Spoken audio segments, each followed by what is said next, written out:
Diga aí, pessoal, tudo bem? Bom, como prometido, tanto aqui quanto na fanpage, hoje teremos análise dupla de dois livros baseados em um universo de jogos chamado Diablo, sendo os dois livros Diablo 3, A Ordem e o livro de Cain. Vamos lá?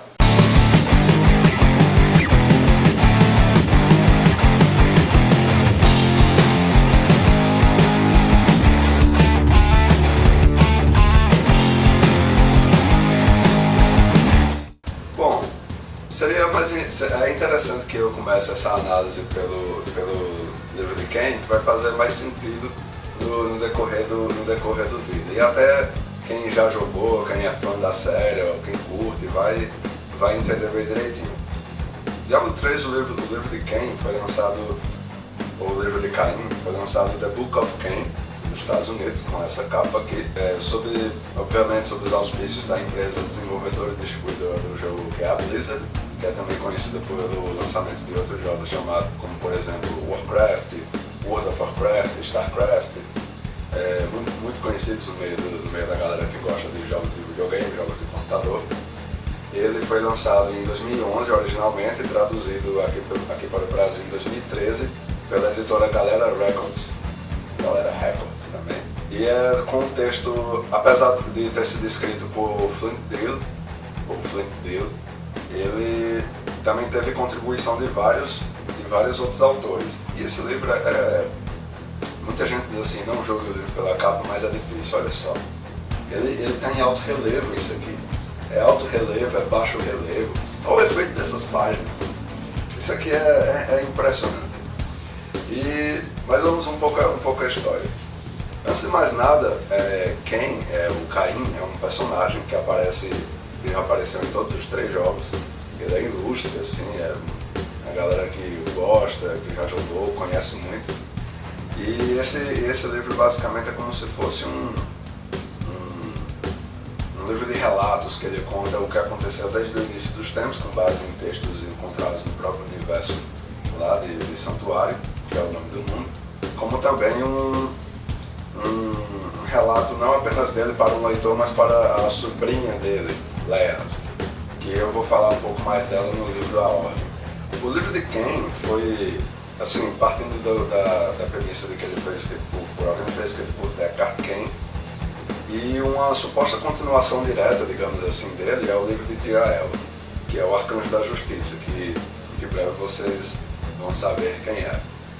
Bom, ele conta a história desde o início dos tempos do mundo, onde havia uma luta incessante entre o bem e o mal, e após essa luta ter chegado a um determinado momento, sim, nada do que eu falar aqui sobre esse livro vai ser spoiler, porque ele não é exatamente uma narrativa, ele é um relato de fatos, então assim, é um grande compêndio de fatos que acontecem desde o início, do início dos tempos até os primeiros eventos do terceiro jogo. Então vamos lá. Essa batalha entre o bem e o mal resultou entre o surgimento a segregação dessas forças gerou duas grandes forças que geraram dois grandes reinos. Um deles é o Inferno Ardente e o outro é o Paraíso Celestial. E aí onde está? E esse Inferno Ardente ele é dominado por 7 forças demoníacas divididas em dois grandes poderes: os males supremos e os males inferiores, ou The Prime Evils e os Lesser Evils, acho que é isso. E eu gostaria de apresentar essas entidades para vocês, aproveitando para mostrar as páginas internas do livro, que vocês vão entender. Entre os males supremos está Diabo, o Senhor do Medo; Baal ou Baal, o Senhor da Destruição; e por último, Mefisto, o Senhor do Ódio. Esses três irmãos, porque eles são irmãos, são os três mimosos, como vocês viram pela cara deles, que dominam assim poderosamente. E agora eu vou apresentar a vocês os males inferiores, que são Duriel, o Senhor da Agonia; Andariel, a Senhora do Tormento; Asmodão, o Senhor do Pecado; e Belial, Senhor da Mentira. Entre essas forças Existe esses são os grandes comandantes do Inferno Ardente, e tem aqueles que são os comandantes do Império Celestial, que são do Paraíso Celestial, que são justamente os anjos que compõem o Conselho Angelis. Entre eles estão Imperials, o arcanjo da bravura, esse menino mimoso com essa coroa chamejante, flamejante, em cima da cabeça. O nosso querido, amado, idolatrado, salve, salve, Tyrael, arcanjo da justiça, que inclusive tem um papel fundamental no terceiro jogo. Nos outros jogos ele aparece mais como coadjuvante, digamos assim. Auriel, o arcanjo da esperança. Iterael, ou Itherael, não sei se ficou lindo, né? O arcanjo do destino. E por fim, esse capa de peia, Maltael, o arcanjo da sabedoria. Inclusive ele é o protagonista, né, da expansão lá de Diablo 3, Reaper of Souls, esse desgramento aqui. Então, como é que a história começa assim? Vocês que não leram, vocês que não jogaram, podem até estar se perguntando como é que começa a história desse jogo. Com essa galera aí? Sim, mas não necessariamente. Basicamente, vários milênios se passaram de guerras e um anjo e uma demônia, digamos assim, se juntaram. Eles fizeram o impensável, eles se juntaram para criar um lugar só para eles, porque eles não queriam continuar nessa guerra infinita, nesse conflito infinito. E eles roubaram o artefato principal, que era o centro de toda a guerra, e criaram um ambiente só para eles, que basicamente foi um planeta inteiro chamado Santuário. E lá eles e todos os outros anjos e demônios que quisessem se unir à causa e viver em paz poderiam ir para esse mundo, que nem o Conselho Angelis, nem os males, sejam os inferiores, sejam os superiores, saberiam da existência desse lugar. Sendo que foi o que aconteceu. Inarius e Lilith se juntaram, e da união deles surgiram os Nephalem, que foram os antepassados dos humanos no mundo de Santuário. E o que acontece? Passaram-se vários milênios, eles foram perdendo os poderes descendentes de criaturas angelicais e demoníacas deles. Surgiram os humanos como são hoje, são basicamente como nós somos, sendo que numa espécie de Idade Média, digamos assim. E com o passar dos anos a gente sabe que o orgulho humano e a ânsia por poder do humano é muito grande, e os magos de Santuário eles começaram a tentar invocar criaturas de outros mundos para que eles escravizassem. E o livro ele retrata muito bem esse momento com uma imagem que eu acho simplesmente incrível, que foi quando o primeiro demônio foi invocado em Santuário, que é essa criança aqui. Olha só que bicho lindo. Pois é, o problema é que Inarius e Lilith queriam manter Santuário incógnito. E com esse acontecimento, é óbvio que os outros demônios ficaram sabendo da existência de Santuário e começaram a tentar entrar em contato com ele. Aconteceram várias coisas, até que em um determinado momento aconteceu um evento chamado The Dark Exile, ou o Exílio das Trevas, em que os males inferiores se uniram e baniram os males supremos para Santuário, para que eles pudessem comandar o Inferno Ardente. Sabendo disso, Tyrael, o arcanjo da justiça, ele quis intervir, sendo que o Conselho Angelis não concordava. Muito pelo contrário, Imperius preferia destruir todo o Santuário e todos os Nephalem, descendentes de Nephalem, do que intervir ali, porque aquilo não era território deles. Secretamente, Tyrael desceu até Santuário e montou a Ordem dos Horadrim, que é uma ordem de heróis, cavaleiros e magos, e outras pessoas com o intuito de banir essas criaturas de Santuário, deixando ela limpa, deixando ela na intenção para a qual ela foi construída, que é para ser um mundo dos humanos, um mundo daquelas criaturas ali. E o que acontece? Eles prenderam os males supremos em pedras, achando que tinham banido eles, porque eles não tinham uma forma de destruí-los. E é exatamente aí onde começa a história do primeiro jogo. Então assim, algumas coisas eu não posso falar, porque basicamente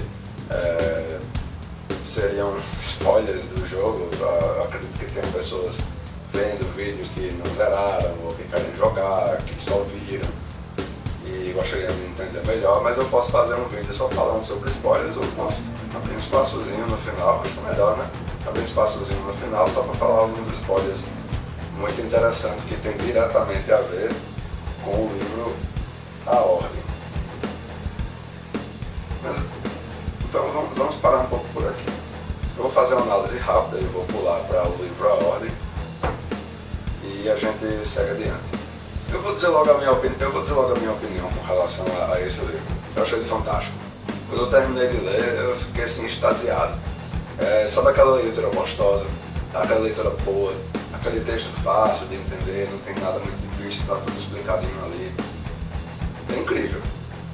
É incrível, incrível, incrível. Se você não jogou o primeiro ou o segundo jogo, você vai ter uma perspectiva assim massa. Se você jogou, você vai ter uma melhor ainda. E, enfim, se você é curioso, independente de você ter jogado ou não, esse livro é perfeito. Você que gosta, você que é fã, você que é interessado, você vai adorar, assim como eu. Então, assim, o objetivo dele é informar mais do que narrar.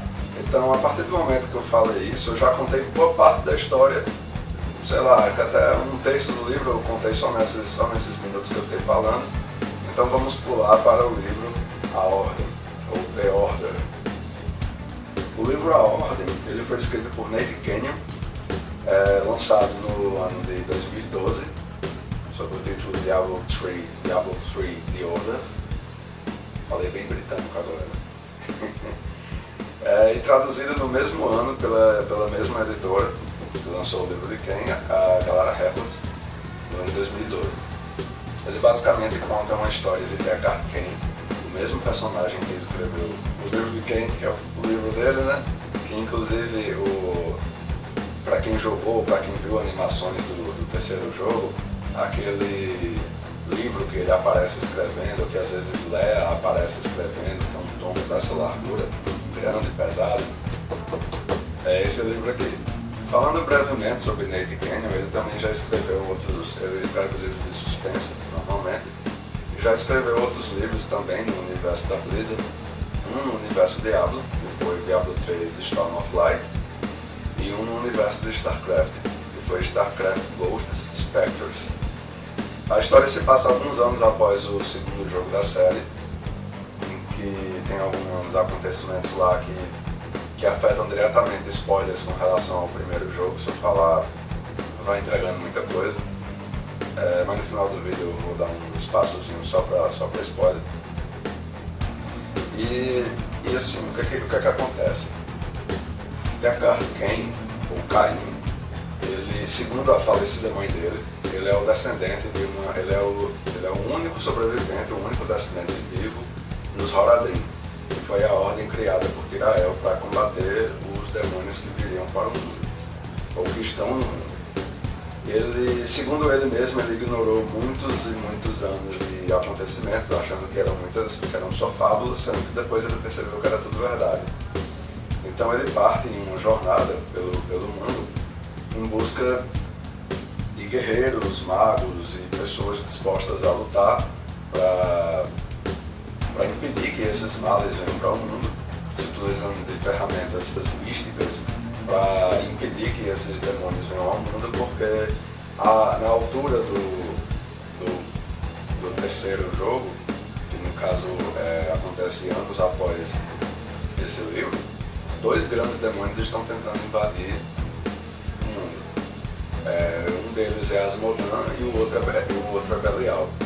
Então assim, ele parte em uma busca juntamente com um paladino, e ele encontra um tomo que basicamente sugere que a Ordem dos Horadrim, ela contém outros membros vivos. E andando lá na peregrinação dele, ele descobre que essa ordem de fato existe.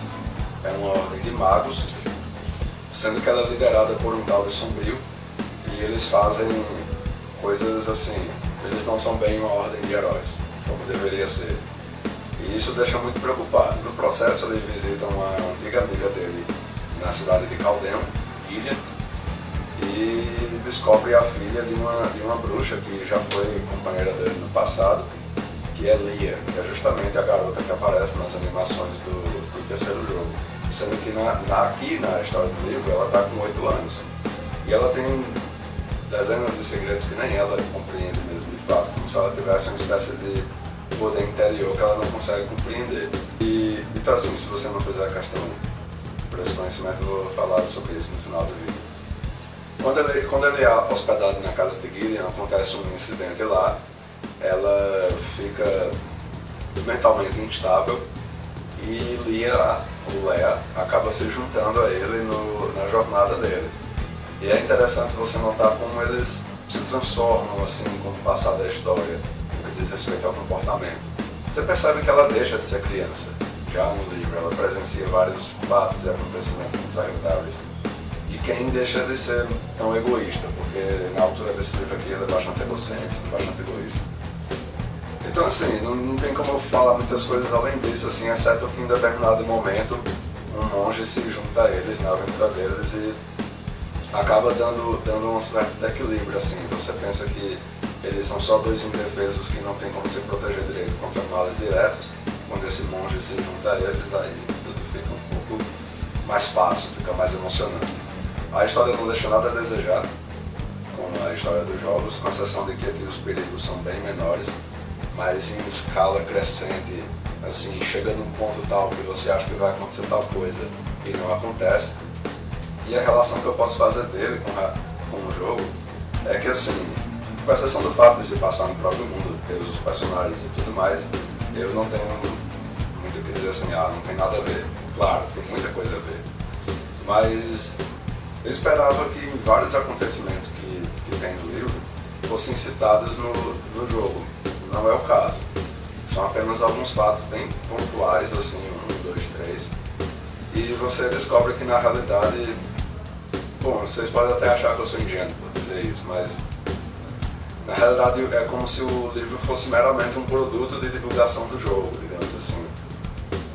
Uma coisa meio que feita superficialmente. Não tem lá tanto essa... Eles não deram tanta importância em dar uma ligação mais forte com os dois. Não que a ligação que exista não seja tão grande, mas tem um detalhe que você vê muito no livro, que é um detalhe que se você ler nas entrelinhas você vai entender, e um detalhe que se você ler o livro de Ken você também vai saber, que aparece lá no final do terceiro jogo. Mas é isso aí. Os dois livros são ótimos, mas eu prefiro o livro de Ken, foi muito bem escrito, conta a história muito bem. Se você é fã e não leu, eu recomendo.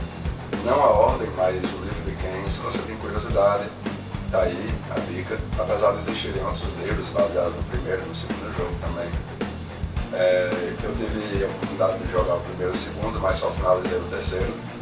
Massa. E assim, é interessante quando você se apega à história de um jogo, de um universo de um jogo, e você quer saber mais sobre ele, e tem um material dessa qualidade. Então, felizmente, esse livro não é um daqueles que você julga meramente pela capa.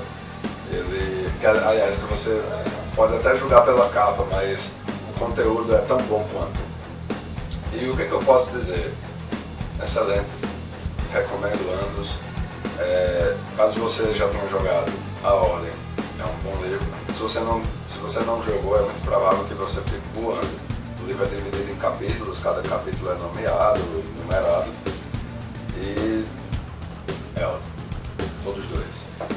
O livro de Ken é dividido em eventos e o livro A Ordem é dividido por fatos. Mas a diferença é que um é um romance e o outro é um compêndio de fatos, é um compêndio de acontecimentos. Bom, então é isso aí. Nos próximos minutos eu vou dar um spoiler com relação aos livros. Estou vendo esse símbolozinho aqui? Pois é, quando ele tomar a tela vocês vão saber que vai começar o spoiler. Mas então é isso aí, espero que tenham gostado. Não se esqueça de avaliar, se quiser comentar, falar um pouco sobre os jogos, falar um pouco sobre os livros. Fica à vontade aí pra gente conversar. Se não tiver inscrito no canal, se inscreva aí para ficar por dentro dos próximos vídeos que virão por aí. Eu acho que eu vou aumentar a frequência de gravação para tentar acompanhar o meu ritmo de leitura. E é isso aí, boas leituras e até os próximos vídeos.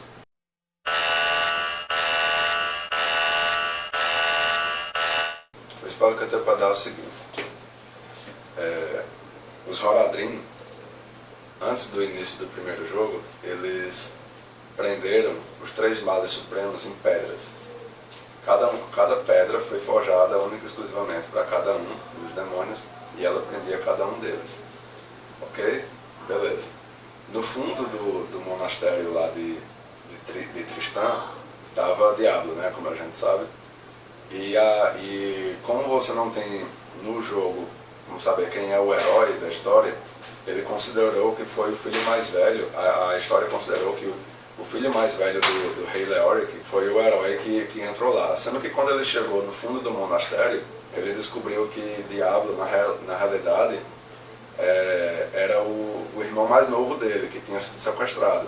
O que acontece? A pedra foi incrustada na cabeça do irmão mais novo dele. Ele descobriu após matar Diablo que na realidade tinha matado o irmão dele, e coberto pela culpa ele pegou a pedra e enfiou na própria testa, que só aparece no final do jogo. E ele ficou tomado pela depressão porque tinha matado o próprio irmão dele. Quando ele voltou dos fundos do monastério, ele estava acabado, e a bruxa Adria, ela acompanhou ele numa jornada, e ele ficou desaparecido. Ele é o dito cujo errante sombrio que aparece no segundo jogo, porque ele já foi completamente dominado pela mente de Diablo, tanto que no próprio segundo jogo ele se rasga todo e se transforma em Diablo. Aquele era o príncipe lá, o filho do rei. E Leia, no caso, ela é a filha dele com Adria. E qual é o X da questão que vai aparecer no terceiro jogo? É que a alma de Diablo foi passada para Leia quando ela foi concebida. Então, apesar assim, como se fosse uma espécie de gancho. Então, Diablo era o errante sombrio, ele foi derrotado no segundo jogo, mas ali no corpo de Leia tinha esse guardião, tinha esse espírito dele, esse resquício dele. Já que ele era um grande demônio, então não importava se o corpo dele tinha sido destruído, é como se existisse dentro dela uma pedra da alma, sendo que não é que existe dentro dela, ela é a pedra da alma de Diablo. Então, todos aqueles acontecimentos que ocorrem tanto no livro quanto no jogo é justamente por causa disso. Quem zerou sabe que é por causa disso. Diablo sempre esteve dentro dela, e a explicação que é dada nos livros é justamente essa. Quando Leia foi concebida, na relação do príncipe com Adria, ela, no caso, ele enviou parte da essência de Diablo, já que o corpo dele estava contaminado. E a gente descobre no terceiro jogo que Adria fez isso de propósito, ela estava por trás da coisa todo, o tempo todo. Bom, mas então é isso aí, esse era o spoiler que eu tinha para dar. Quem viu, quem não viu, bom, ninguém é obrigado a ver. O aviso estava dado aqui. E então é isso aí. Até o próximo vídeo, pessoal.